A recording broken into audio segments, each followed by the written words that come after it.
Tonight, we stand at a critical crossroads on the eighth day of a conflict that has set the Middle East ablaze. For over a week now, the world has watched in shock as the reality of a full-scale war unfolds. President Trump has made it clear the United States is considering new targets and hitting back hard.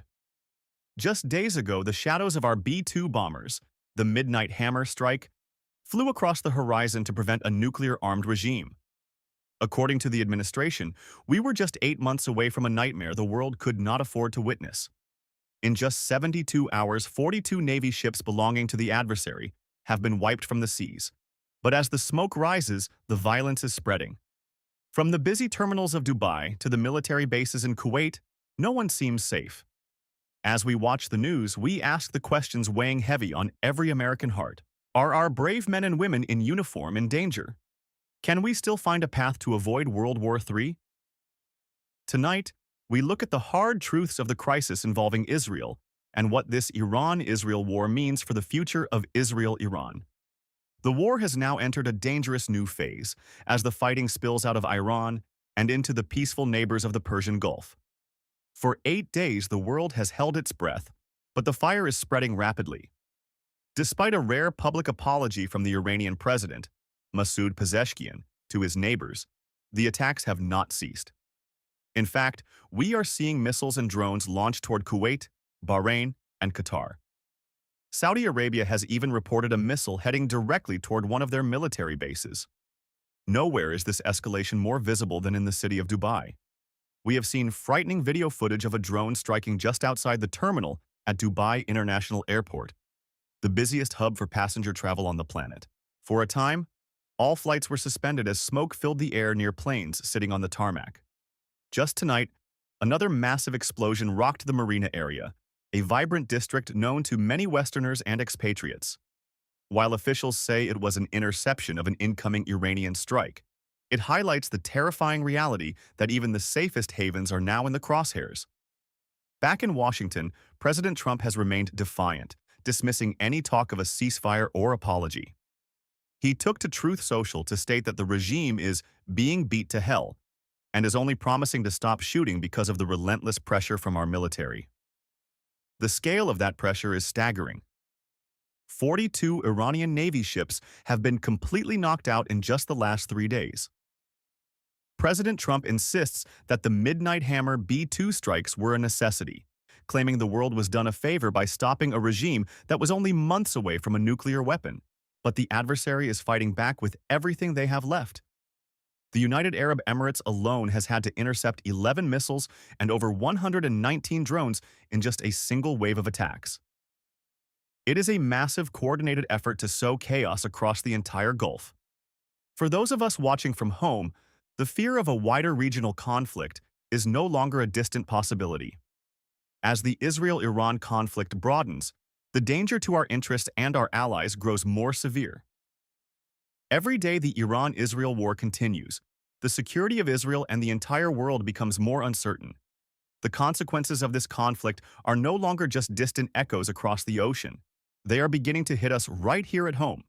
We are now seeing the global shadow of war reaching the shores of our oldest allies.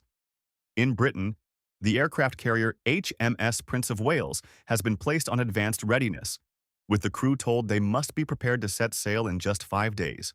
This isn't just a regional skirmish, it is a global mobilization. For many of us, the most immediate fear isn't just the missiles, but the cost of living and the security of our homesteads. The Strait of Hormuz, a narrow passage only 30 kilometers wide, is the world's most critical artery for oil and gas. Today, that artery is nearly blocked. Roughly 300 massive tankers are sitting idle, refusing to move for fear that the adversary will carry out its threat to set fire to any ship that dares to pass. This has caused havoc on the global markets. Oil prices have already spiked to $90 a barrel, and experts warn that if this continues, we could see prices climb to a staggering $150. From our heating bills to the prices in our supermarket baskets, the weight of this war is being felt by every American family. Back here in the States, the mood is deeply divided. A new poll shows that 56% of Americans are now opposed to this military action, while 45% of the country feels these strikes are making America less safe. We are hearing the same questions at our dinner tables that are being asked in the halls of Congress. Is this a war of necessity or a war of choice? While many Republicans support the president's actions to ensure peace, they have drawn a clear red line. They are opposed to having American troops on the ground in Iran. The public has made it clear that they do not want another endless conflict or the loss of more American lives. As we watch the Israel-Iran crisis unfold, the pressure on our leaders is mounting. Every family is feeling the ripple effects of the Iran-Israel war, from the price of a gallon of gas to the safety of our world. The security of Israel and the stability of our own economy are now tied together in a struggle that shows no sign of ending soon. Behind the military reports and the numbers on the stock exchange, there is a human story that is becoming harder to ignore. Inside the borders where the fighting is most intense, the Iranian Red Crescent reports that more than 3,300 people have lost their lives since the conflict began 8 days ago. A state-imposed internet shutdown has been launched, leaving millions of families in the dark and cutting off the voices of ordinary citizens from the rest of the world. Yet, desperate messages from the capital of Tehran are still trickling out through the silence. We hear of residents huddled in their homes as blast waves from strikes on industrial buildings shatter their windows. One mother spoke of her 3-year-old child, both of them just trying to get through the constant bombardment, weary of a love for war that they simply cannot stand. The fire of this conflict has also consumed Lebanon. Israel has intensified its military campaign in Beirut, with the death toll there rising to nearly 300. In the east, dozens were lost in a single Israeli operation in the Baalbek district. The faces of the displaced tell the true and tragic story of this escalation. Consider the story of Radina. She had already fled one brutal war in her native Sudan, only to find herself seeking safety once again in Lebanon. Heavily pregnant and with 3 small children, she was told her home was no longer safe. She was forced to flee on foot because the roads were so packed with desperate people that vehicles could not move. Her children grew tired, and in her condition, she could not carry them all as they walked through the heat and chaos. These stories of displacement and fear are the real-world consequences of the Iran-Israel war. While the military objectives may be clear to the generals, for the millions of people caught in the middle, the only objective is survival. It forces us to look at the Israel-Iran crisis not just through the lens of strategy or map movements, but through the eyes of those who have lost their homes and their peace. As the campaign to ensure the security of Israel continues, the world is left to wonder how much more the civilian population of the region can bear. We are witnessing a humanitarian crisis that extends far beyond any single border, leaving a scar that will take generations to heal. As we look at the global stage tonight, we must ask the question that is on everyone's mind. Who is truly winning this war? In terms of raw military power, there is no contest. The United States and its allies have achieved near-total air supremacy. We have seen the incredible precision of our strikes as they dismantle command bunkers and military hardware with ease. But for the leadership in Tehran, victory isn't measured by how much they can destroy, but by whether they can survive the storm. They are playing a long strategic game, hoping to cause enough economic and political chaos that the cost of the war becomes unbearable for the rest of the world. This strategy of disruption is already being felt far beyond the front lines. The global shipping lanes and energy supplies that our modern world relies on are now in jeopardy. If the price of oil continues its climb toward $150 a barrel, it won't just be a number on a screen. It will mean higher heating bills this winter and more expensive groceries on our tables next week. Our airlines are already feeling the pressure, and for those of us who remember the energy crises of the past, these echoes of history are deeply unsettling.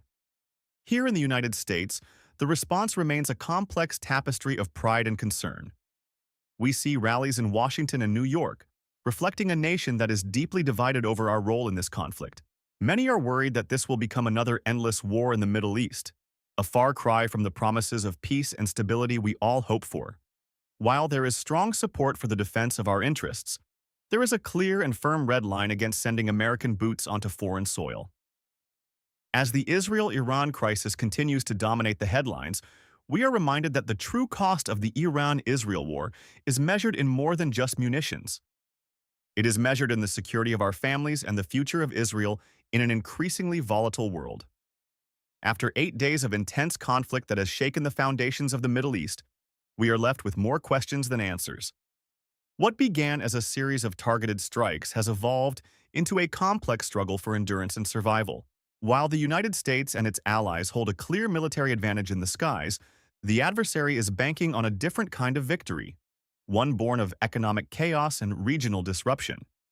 The question of how long this will last remains unanswerable, even as the administration suggests a time frame of a few weeks.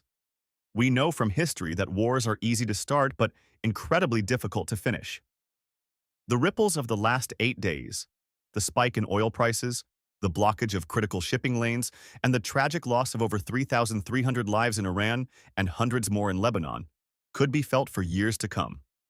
As Americans, we find ourselves watching the gas pumps in our retirement accounts, all while praying for the safety of those in harm's way. Whether this is a war of necessity or a war of choice is a debate that will continue in our town squares and across our dinner tables. But regardless of politics, the desire for stability and a world where our grandchildren do not have to fear a global conflagration is something that unites us all. In times of such profound uncertainty, the truth is our only reliable compass. We must look beyond the noise to understand the gravity of the Israel-Iran crisis and its lasting impact on our national security. The road ahead for the Iran-Israel war is long, and the stakes for the future of Israel have never been higher. We will continue to bring you the facts as they unfold, grounded in reality and respect for those who serve. Comment. God bless the peacekeepers to show your support for a swift end to this crisis. And please, subscribe to join our community of vigilant patriots who seek the facts behind the noise. Stay safe, stay informed, and we will see you in the next update.